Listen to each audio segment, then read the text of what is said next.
Pessoal, agora eu vou no lugar, eu quero que vocês aceitem a voz de vocês. Bora. Let's go, vamos para a exceção. Bora.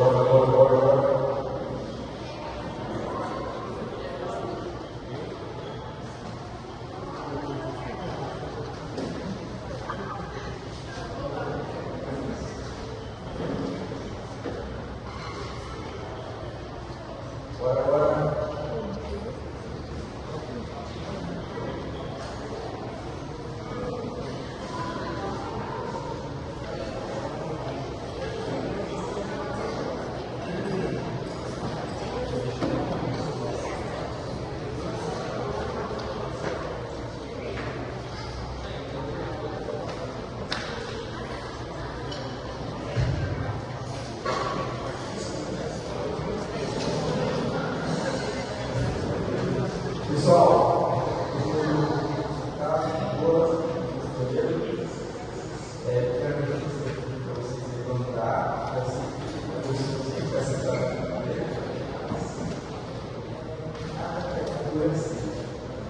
a gente vai começar o nosso próximo momento.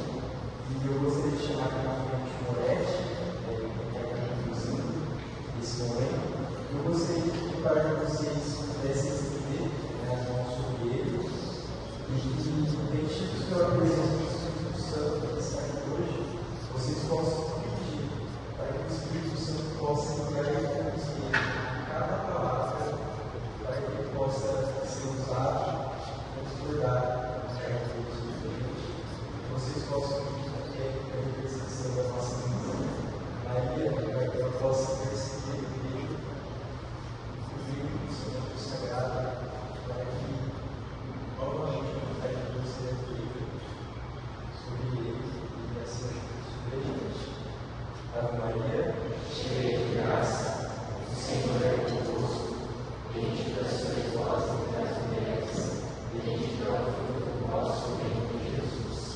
Santa Maria, Mãe de Deus, rogai por nós, pecadores, agora e na hora de nossa morte.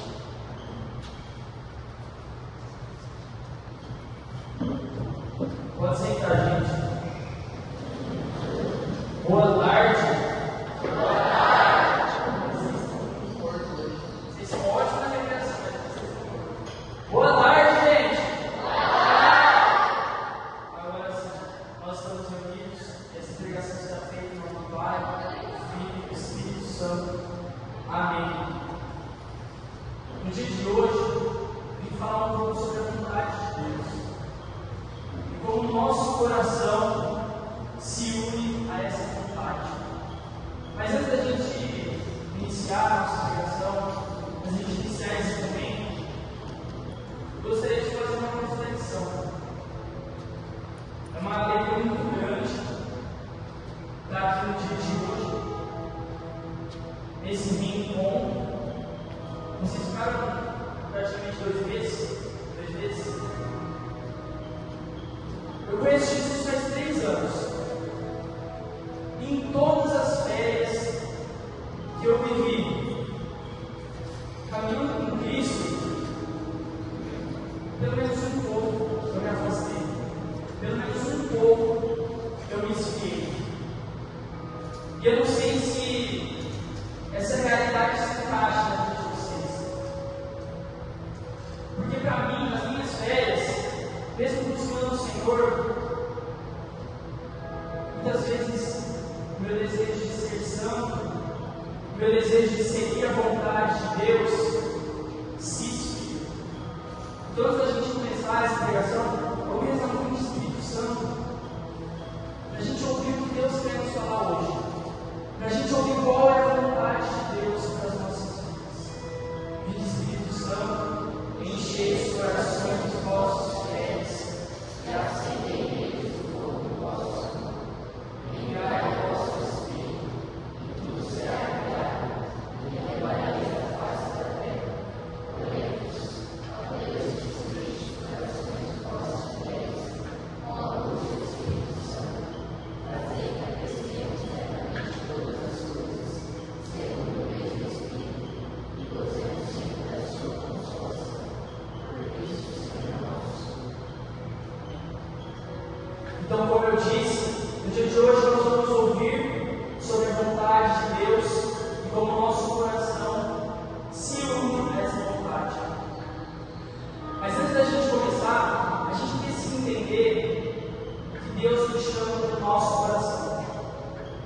Deus te chama pelo teu coração. E Deus te trouxe aqui no dia de hoje pelo teu coração. Como em Provérbios, capítulo 23, versículo 26, Deus nos diz: Filho, dai-me teu coração. Então Deus, no dia de hoje, também vem te pedir o teu coração. Aquilo que é a nossa maior riqueza, aquilo que é o mais valioso que nós temos. E muitas vezes Deus pede o nosso coração, mas será que nós temos atendido esse chamado? Ou muitas vezes, aqui na nossa igreja, aqui na igreja, no nosso servir, na nossa vida, nós temos feito obras maravilhosas a Deus, nós temos feito caridade em nome de Deus, temos feito coisas maravilhosas em nome de Jesus, mas será que nosso coração está entregue? Quando nós fazemos obras maravilhosas, quando nós realmente fazemos coisas para Deus, mas nosso coração não está entregue, a chama do Espírito Santo que um dia nós recebemos no nosso batismo, ela se apaga. Então a gente tem que entender que quando nós vamos fazer as coisas para Deus, quando nós vamos fazer as coisas para Deus, nós precisamos fazer por amor. Então olha como a pessoa fala: você precisa fazer por amor. Porque às vezes a gente está fazendo tudo no automático. Nós temos buscado a Deus no automático. A nossa busca pela santidade é no automático. Buscamos o Senhor por obrigação. E essa não é a vontade de Deus para as nossas vidas. Se nós vamos à Santa Missa, é por preceito. Vamos rezar o terço, não temos a hora de acabar. Mas o Senhor no dia de hoje vem te chamar a viver a fé por amor. Deus vem te chamar no dia de hoje, Deus vem me chamar no dia de hoje, porque muitas vezes isso acontece comigo também, a viver uma fé, a viver um catolicismo por amor a Deus. Então que no dia de hoje a gente possa abrir o nosso coração a viver pelo amor e por amor. Tomemos o exemplo de Jesus na cruz, na sua paixão, que fez tudo isso por amor. Quando ele estava agoniado, sofrendo pelos agonizantes, ele sofreu por amor, sofreu chibatadas por amor, foi coroado com a coroa que ele não merecia por amor, tomou um jugo que é nosso por amor. Então o mínimo que devemos fazer é tudo mal que fazermos seja por amor. E Deus nos chama também, algo que Deus toca muito no meu coração, porque muitas vezes a gente busca ser pessoas religiosas, pessoas da igreja, mas esquecendo de ser pessoas espirituais. Buscarmos o Senhor em espírito e em verdade. Então no dia de hoje, Deus vem nos chamar a viver por Ele, por amor. E como nós temos vivido? Por amor ou por obrigação? Não precisa me responder. Eu fico no seu íntimo. Se você tem vivido por obrigação ou por amor. Santo Agostinho vai dizer uma frase muito linda, que é essa: que achamos para vós, Senhor, e nosso coração está inquieto enquanto nós não descansamos em Ti. Enquanto o nosso coração não está entregue por amor a Deus, nosso coração está inquieto, a nossa alma está inquieta. É como a música Príncipe da Paz. Vai, vamos cantar comigo. Príncipe da Paz, levou minha paz.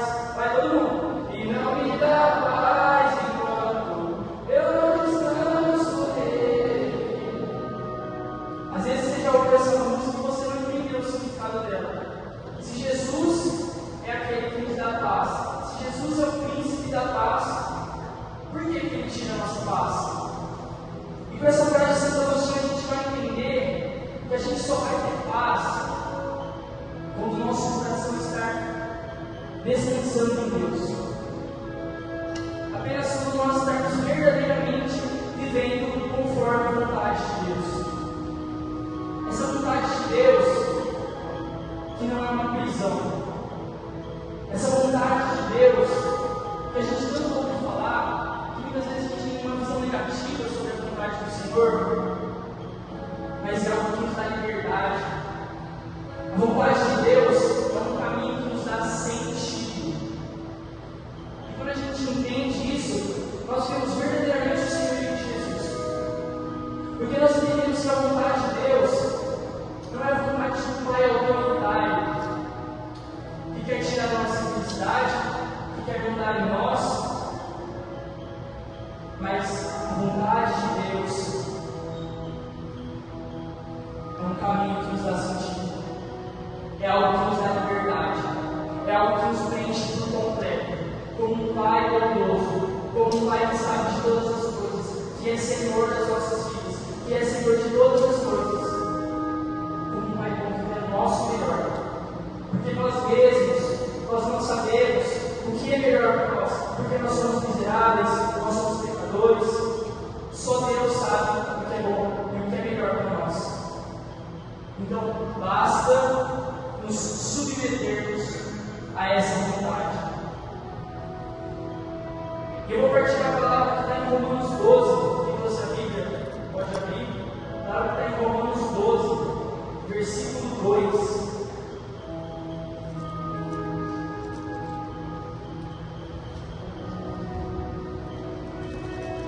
Portanto, irmãos, pela misericórdia de Deus, exorto que vocês ofereçam os próprios corpos como sacrifício vivo, santo e agradável a Deus. É este o culto racional de vocês. E não se conformem a este mundo, mas transformem-se renovando o próprio modo de pensar, para que vocês possam distinguir qual é a vontade de Deus. Pergunta para quem está do seu lado, qual é a vontade de Deus? A vontade de Deus é boa, perfeita e agradável. Dá uma salva de palmas para Deus.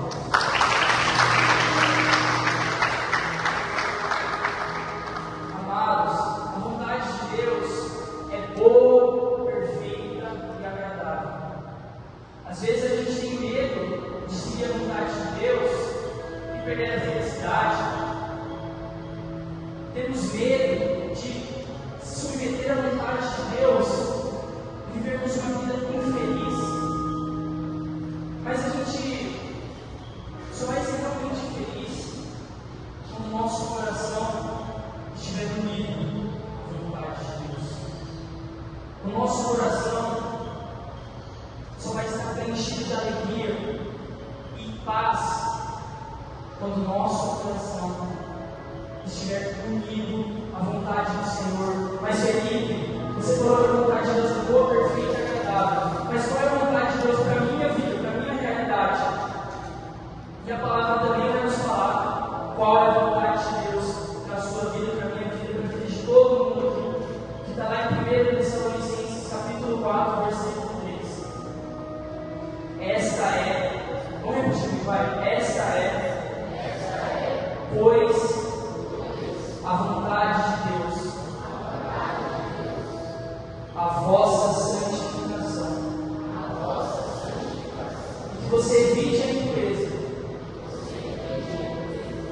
Ou seja, a vontade de Deus é que sejamos santos. Então Deus não vai nos dar nada que nos afaste dele. Deus não vai nos conceder nada que tire Jesus Cristo do centro da nossa vida. Nada que tenha raiz de pecado. Levando para nossas vidas, no nosso servir, na nossa comunidade, às vezes o nosso sonho da nossa vida seja de um acampamento. E a gente fala, Deus, me coloque diante, por favor, faz a vontade. Aí a gente não vai adiante. E a gente fica sem entender por que não vai ir. Mas, às vezes, eu sou uma pessoa vaidosa e Deus não vai me colocar nisso porque Ele sabe que se eu cair de anjo, eu vou ser vaidoso.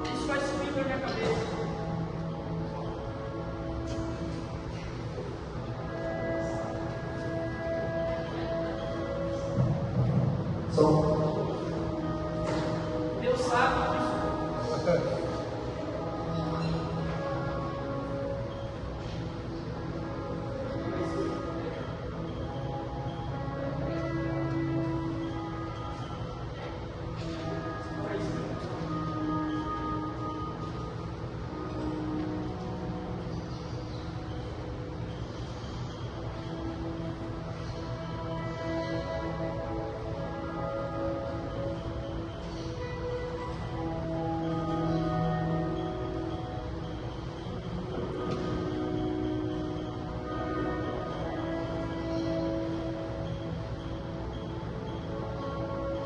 A vontade de Deus é essa? O microfone aqui na bateria, só para a gente descansar a mente, mas tá bom, lá. Então, às vezes nosso sonho é de líder, só que se Deus sabe que isso vai te levar ao pecado, se Deus sabe que isso vai levar você a ser uma pessoa orgulhosa, a ser uma pessoa que quer ser famosinha na igreja, Deus não vai te conceder isso. Porque Ele sabe que isso vai fazer com que você peque. E Deus não quer que aconteça nada com você que te tire de perto dele. Se você está me entendendo, diga aleluia. Então, Deus quer que nós sejamos felizes, santos e alegres. E essa é a vontade de Deus. Quer dizer, que a gente seja feliz, santo e alegre. Mas essa felicidade, essa alegria, esse preenchimento, Deus quer que a gente não busque no mundo. Como a palavra diz, não vos conformeis com este mundo, mas transformai-vos a vossa mente. Evite a impureza. Então Deus não quer que você se sacie nas coisas do mundo. Deus não quer que você se sacie a sua felicidade onde não deve ser buscada. Deus quer que você se cure, Deus quer que você se preencha, mas precisa ser em Deus. Essa felicidade precisa vir do alto. E São João Paulo II vai dizer: não tenhais medo de dizer sim a Deus. Ele não nos tira nada, Ele dá tudo. Sua vida inteira você pode ter pensado que a vontade de Deus é chata, que a vontade de Deus não é boa, que a vontade de Deus vou ficar um cara chato, não vou fazer mais nada, não posso mais ver meus amigos. Por contrário, você vai ser muito mais feliz, você vai ser muito mais preenchido de verdade. Então, que no dia de hoje, nós nos submetamos a essa vontade, entendamos que Deus nos dá tudo. Ao seguir a vontade